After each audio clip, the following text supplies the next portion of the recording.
we'd like to invite the most wonderful Bruce Daisley and Rory Sutherland up to the stage, please, for the next stage. Do you want to introduce Bruce? I'll introduce Rory. I'll introduce Bruce, no problem at all. Bruce and I worked together 20-odd years ago. I know we both don't look old enough, but we are. And Rory, I'm going to give that to you. Thank you. Thank you. And Bruce, as many of you know, has gone on to author a #1 best-selling book, The Joy of Work. He was a joy to work with, so there's lots of that in the book as well. And also, obviously, the #1 podcast, which has done incredibly well. And I know the most recent 2 episodes in particular are being talked about all the time with the football managers in particular. So the Eat, Sleep, Work, Repeat has done incredibly well. Bruce's views are always igniting in people's thoughts, and he's got lots of propositions that we do and don't disagree with. He also says lots of bosses are crap, so I think that kind of ties into what Tamara and Julia touched on as well. So we thought it was only right and proper that Bruce is one of the panel today, just to talk about how we see the future of work. What does it really mean? What's the future of the office? Flexible working, all the stuff that's being talked about right now. So Bruce, welcome. Thanks for being here. Hello. Google have banned people from hugging people. Have they? Yeah. I went somewhere. So Are you sure it's people, Bruce? Google have banned bosses from hugging or anyone from hugging each other. And I was chatting to someone about that, and they said, at Oracle, you're not allowed to be Facebook friends with each other as well. So we're sort of trying to gradually depersonalise work and try and prevent people from having any sort of natural human connection. We need to stop that. Mark Howe's not here this morning. I'll take it up with him. And I would love to introduce Rory. Rory, as we know, is the Vice Chairman of Ogilvy. And because it's such a vague title, it's enabled you to also co-found a behavioural science practice within the agency, which I just think is wonderful. And of course, is exactly the kind of insight we need here. Rory also writes for The Spectator and for Wired. I was actually looking through some of your articles yesterday in Spectator, and I must say, your Brexit article made me feel very, very safe.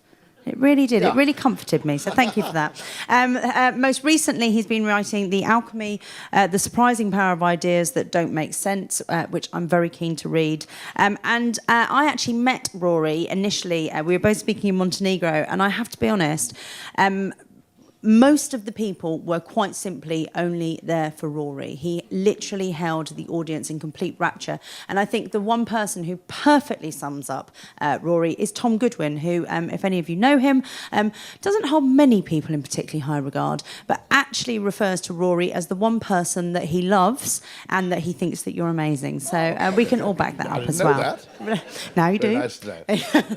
Anyway, Kath, do you want to kick off? Well, I thought we'd start with Bruce, if that's all right, Bruce, because there was something in your book that's come up this morning with both Julia and Dr. Tamara, which is about things under pressure. You've done some research in the book that says that everything from eating to sex is worse under pressure. Given what you've heard this morning, can you say a bit more about that, and what's the antidote? Yeah, everyone else is sort of trying to promote their books. The one book I think anyone should read this year, I've really been swept away with Lost Connections by Johan Hari. I'm not sure if you've read that. If you haven't read that, then probably watching the TED Talk would be the best illustration of that book. That book really, ostensibly, you might be embarrassed to pick it up because ostensibly it's about depression and societal depression. But more than anything, he talks about how we've created a society where people feel disconnected with each other. He says that if we use the word disconnected rather than depressed, we might actually solve some of these solutions in a slightly more competent way. But one of the things he talks about in his book is that you'll probably have heard some of the stats, that 87% of British workers are disengaged from their job, where they don't feel connected to what they're meant to be doing. They feel like they don't want to do the best version of it. But some of the things that he talks about there are that those things are particularly acute the further down you go down hierarchy. And most of us find ourselves, it's one of those paradoxes that we associate stress with bosses, that bosses having heart attacks, whereas actually it's completely inverted from that. More often than not, stress afflicts people lower down the hierarchy rather than higher up the hierarchy. And anyway, one of the things he talks about is how pressure and stress is the affliction of largely people who don't feel like they've got any control over their job. And I think that's the way we've engineered modern work. We've engineered modern work that most of us feel like we're not in control of the amount of meetings we do. We're not in control of the amount of emails we receive. We're not able to bring any degree of autonomy, any degree of control to the job we're doing. And the natural response of all of that is that we demonstrate what normally in nature would be a submissive pattern of behaviour, which it looks identical to depression. And so we've created this world where none of us are actually given the control and the autonomy to actually get anything done. And it's a pretty miserable state of affairs, I think. But, a lot of us would recognise the average for Britain is that the average British person spends 16 hours a week in meetings. And I suspect most of the people in this room probably at the high end of that.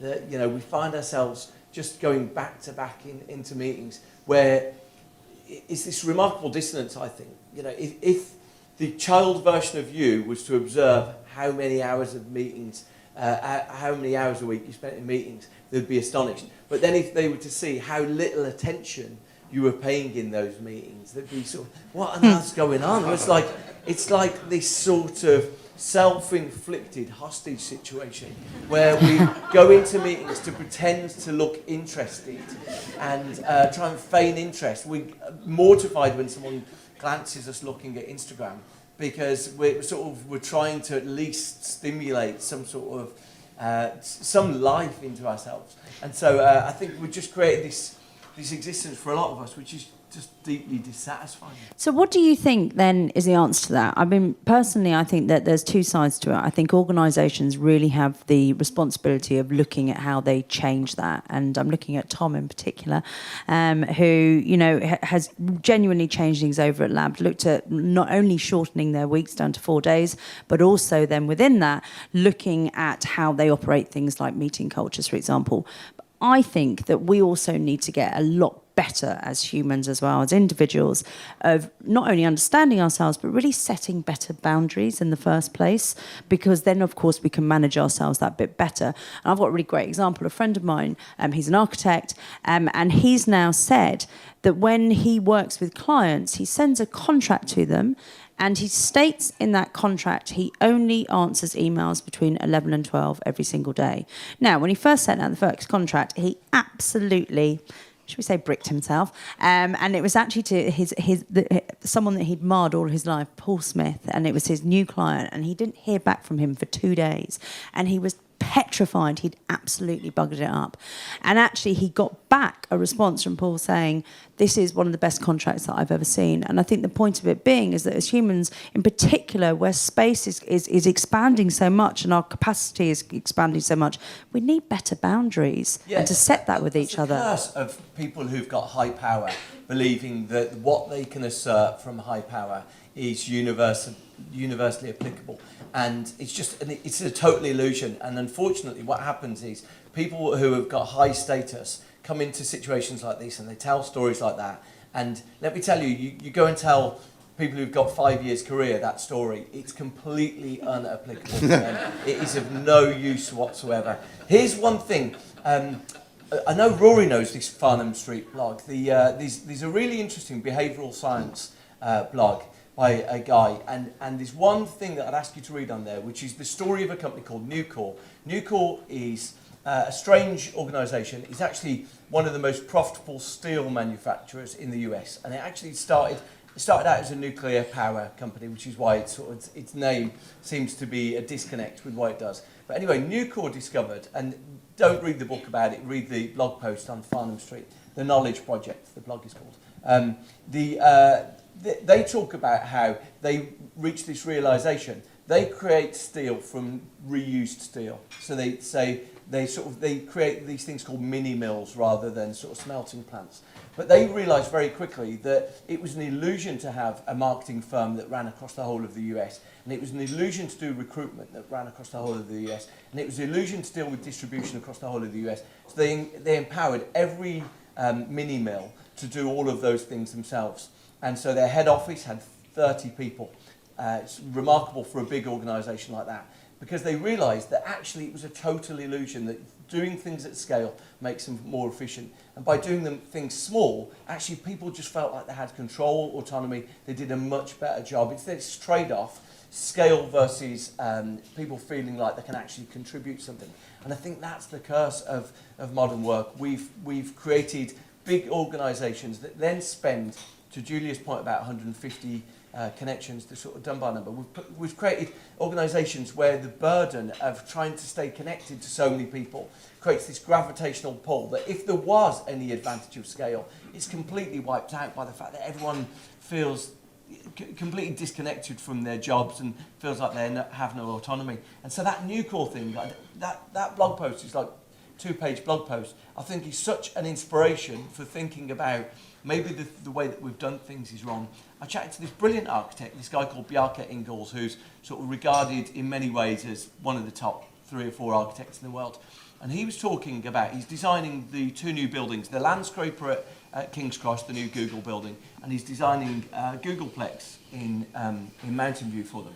And I asked him how he thought about actually, I think architecture is fascinating, but most of us find ourselves in open plan offices that are beautifully aesthetic, but a nightmare to work in. So I wanted to know his philosophy when it came to building good, productive workplaces. And he said his inspiration was Building 20 at MIT. And you won't know Building 20, but it's very famous because in a period of about 12 years, it produced 9 Nobel Prize winning physicists. So it was a physics lab at MIT, Massachusetts Institute of Technology. So everyone started thinking, okay, is there something in the construction of this building that seems to facilitate creativity? Well, if you or I were to look at it now, it looks like a porter cabin. They knocked it down now because it was like a horrible wooden construction, famous for having mice, famous for having leaks. And so they were interested, why was it that structure seemed to facilitate creativity? It's because it was such a mess, people would turn up at a weekend and install a new wall. They'd create a little office for themselves. They'd build something. And the remarkable thing about highly productive environments seems to be that people can self-organise into smaller teams. And I think that's the critical thing. That's the lesson from that new core organisation. Smaller seems to be way more efficient.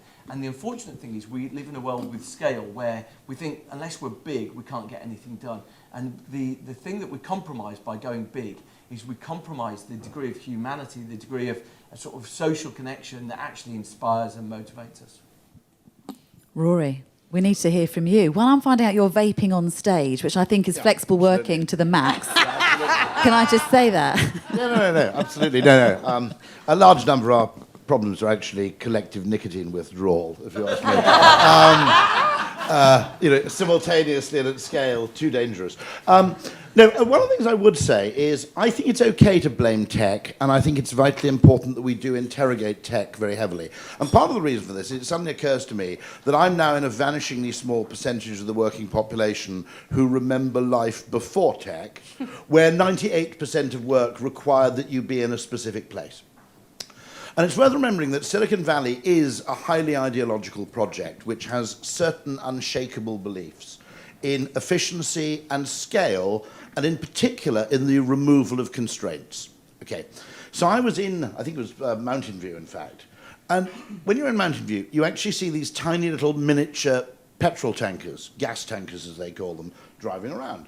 And they're sort of about a quarter the size or a fifth the size of a normal gas tanker. So I said to my host, what the hell are those? He said, oh, it's a new service, it's Uber for gasoline, so while you're coding at work, these gas tankers turn up, you leave your petrol tank flap open, and they refuel your car for you. Okay? And I have to say, I think that's batshit crazy, okay? First of all, in the real world, you never really stop at a petrol station and only buy petrol, do you? You know, you buy 2 pints of milk which you've forgotten and a cheeky M&S pork pie because your wife's not there to stop you. You know, there's always a multiple function. But also there's a value to those little interruptions, and there's a value to those constraints. And what you've got to remember is that in 1988, the room you were in, the place you were in, determined what you did. Okay? When you were in the photocopier room, you photocopied. When you were in a meeting room, you met. Okay? And that's pretty much, those constraints were healthy because they did 2 things. They provided focus, By the way, if you're in a meeting, the mere presence of a mobile phone or a beep from a mobile phone reduces your concentration even if you don't look at it. The mere knowledge that something else is going on somewhere else actually significantly reduces your ability to concentrate. Secondly, there's the point about time, which is that 10 blocks of 1 hour aren't the same as one block of 10 hours. For that, I'd read a paper by Y Combinator's Paul Graham, which is called Maker Schedule versus Manager Schedule. Managers of organizations tend to think productivity is akin to cramming in as much shit as you possibly can in any given day.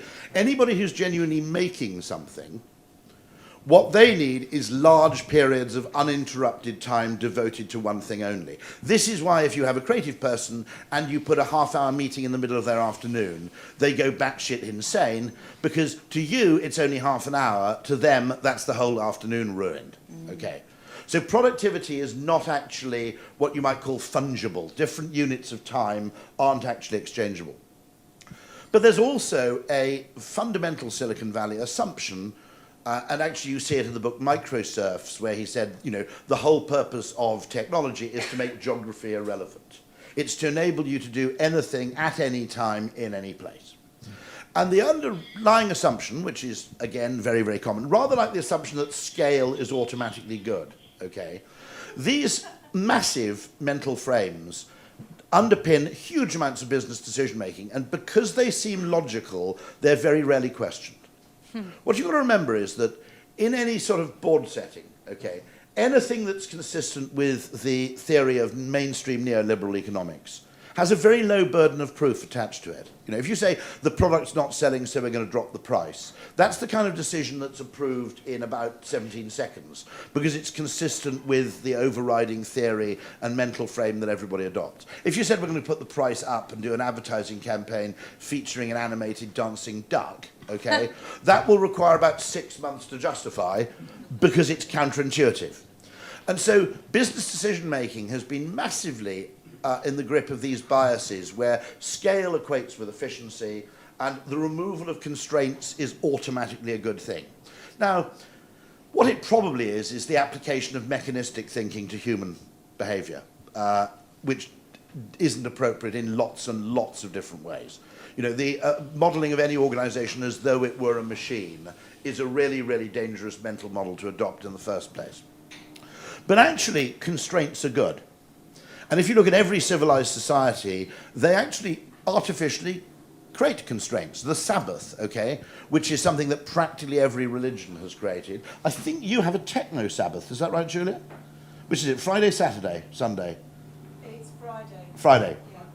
Do you do it sundown, or is it... But I'm actually now calling for a Saturn Saturday, because that's Saturn. God of Peace, is it? Or Serenity? Hexagons, but Saturday is the day. But constraints are actually a good thing, because they actually drive focus and they help you partition your life.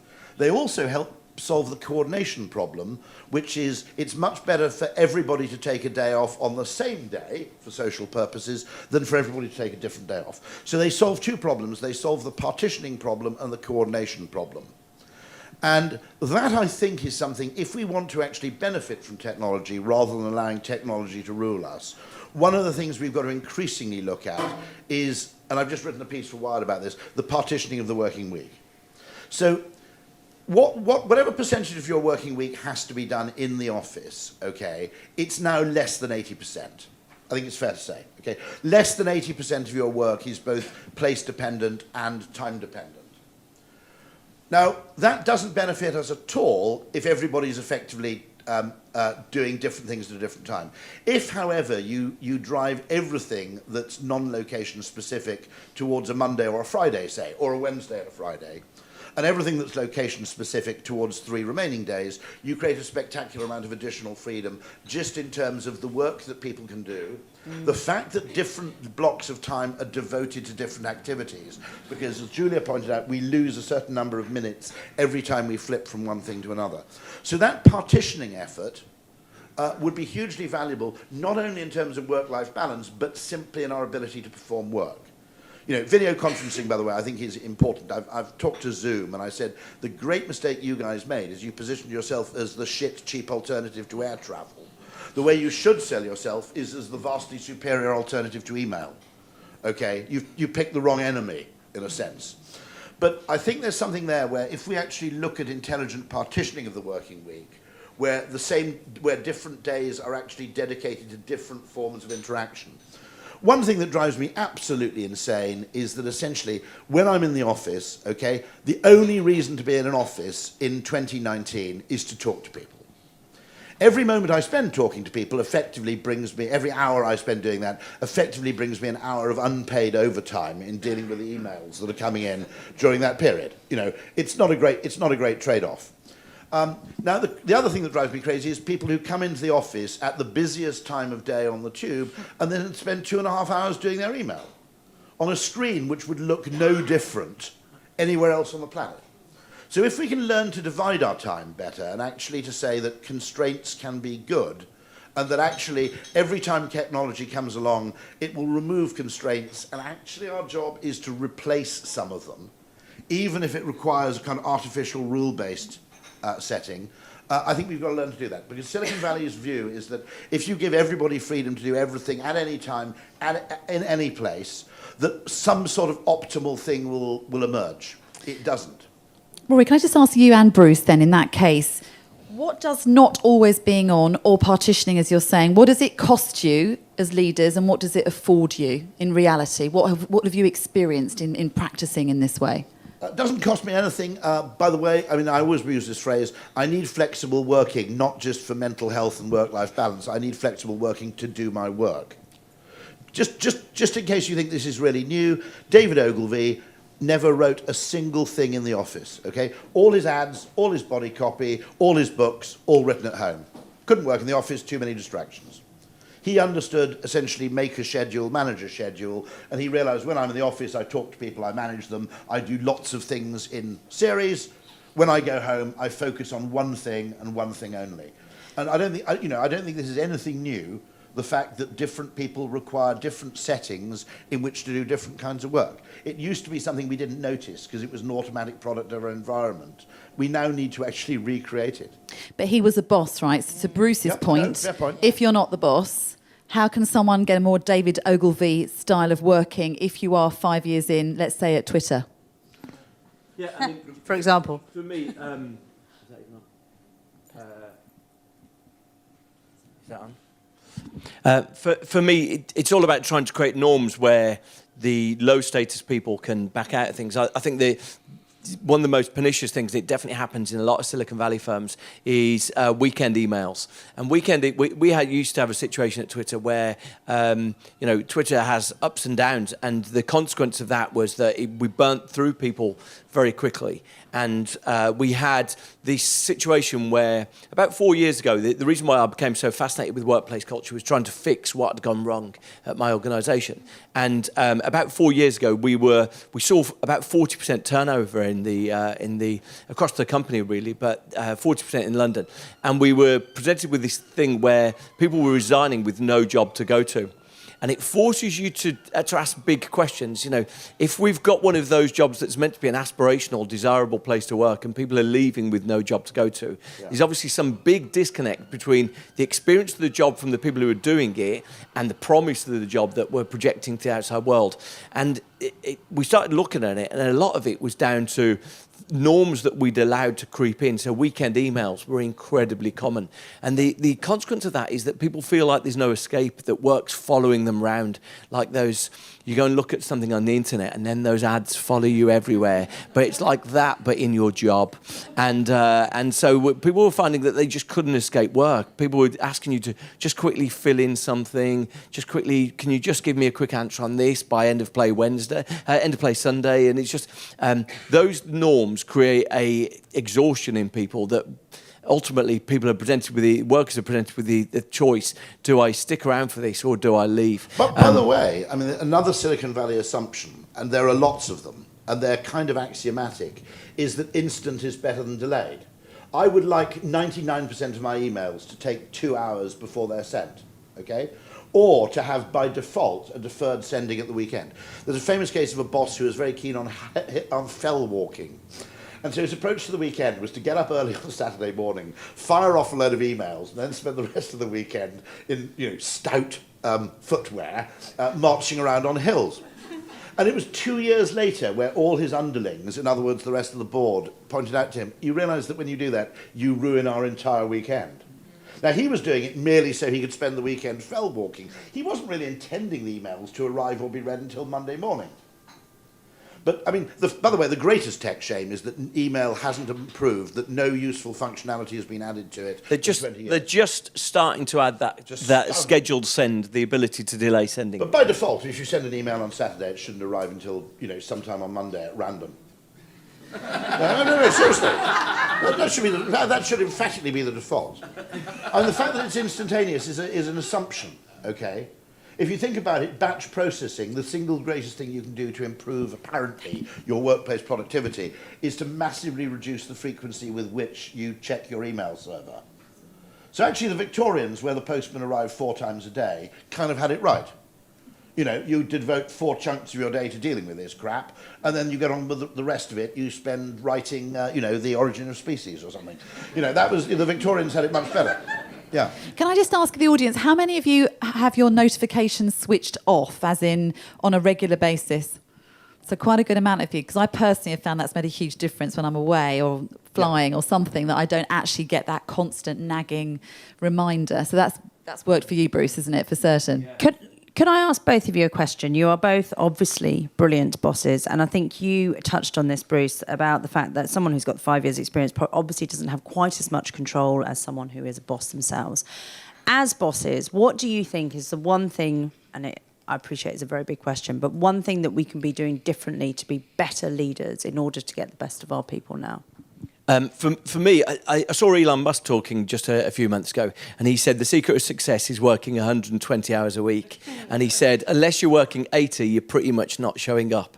And it's the opposite of that. So it's just, the really interesting thing is that if you look into how there's been some brilliant neuroscience today, but brains are far more finite than we give them credit. And the science of this is something called ego depletion, which is a confusing name. But the principle of ego depletion is reflected in that moment when you get home and maybe your partner or someone in the house with you asks you a question, you're like, sorry, I need a minute, I can't think.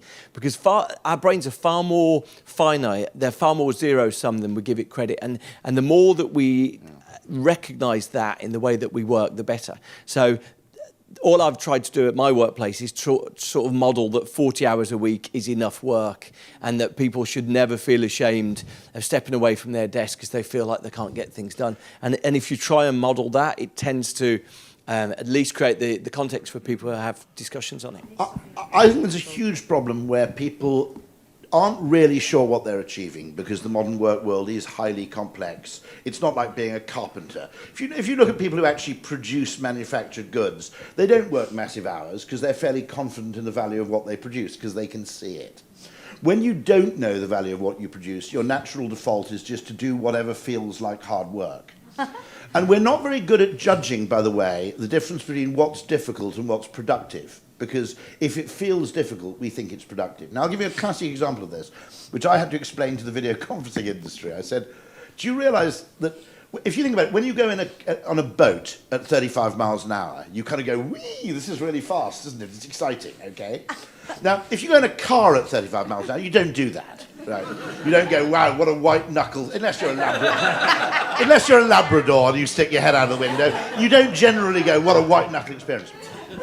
Suddenly occurred to me, none of us realise how unbelievably fucking slow typing is compared to speaking. Okay, if Bruce and I had delivered this talk at typing speed, someone would have come and punched us in the face. Right, okay. Hello, it's really, oh God, I've mistyped. Really good to be here today, right? Okay, if this whole morning had progressed at that speed, we would have regarded it as intolerably awful. Okay, but while we're typing fast as far as typing goes. So we go, shit, I'm being really productive here. I'm typing really quite a lot. But actually, compared to what you could have achieved in a corresponding conversation, it's dismal. And it's totally asynchronous. So then the other person doesn't reply for a day and a half. And so what could have been sorted in a 10-minute chat effectively gets protracted over 25 minutes spread over 3 days. And yet, because we're basically using the busyness heuristic, we don't realise how shit this is. I 100% agree with you, by the way, Rory. I think that's absolutely true. We should ban all emails completely. But just talking a bit before we finish about the future of the office, and clearly flex working is coming up over and over again. I know that Channel 4 are about to introduce working at home day for everybody, but their anxiety is it'll be like the Marie Celeste on a Friday because no one's going to be there. So then it's about trust, and that comes back to psychological safety. There's been businesses that don't have any offices, but people have found their guilt has meant that they've ended up working far more hours because they're anxious to prove that they're working. What's the answer here from both of you for the future of the actual physical office? Yeah, to Rory's point before, you see a really strong correlation between organisations that... organisations, generally what happens is it's driven by cost. So organisations find themselves moving to hot desks, and then they switch to working from home because it reduces the desk occupancy and it looks better on the bottom line. And what you almost always observe in those organisations is gradually the disconnection between individuals grows. And what you find is that each time, when people are working on a project together, generally in a week, they chat to each other face to face about 40 times in a week. When they work remotely located, they chat to each other about 8 times.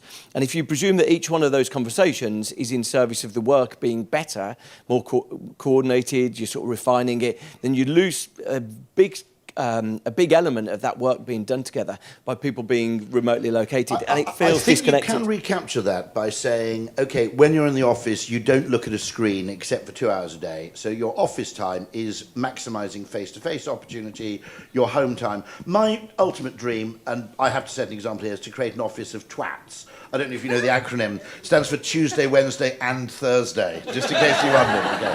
Where essentially the middle of the week, or at least three and a half days of the week, are devoted to face-to-face contact. And then the other 2 are devoted to the stuff which doesn't require other people's presence or any particular physical location.